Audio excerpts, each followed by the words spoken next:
Ito na naman si LV mga farmers. Ito yung LV bike. Ito si LV.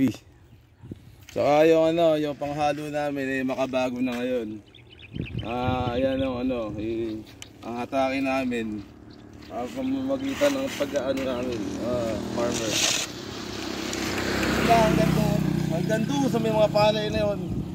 Upo namin yan.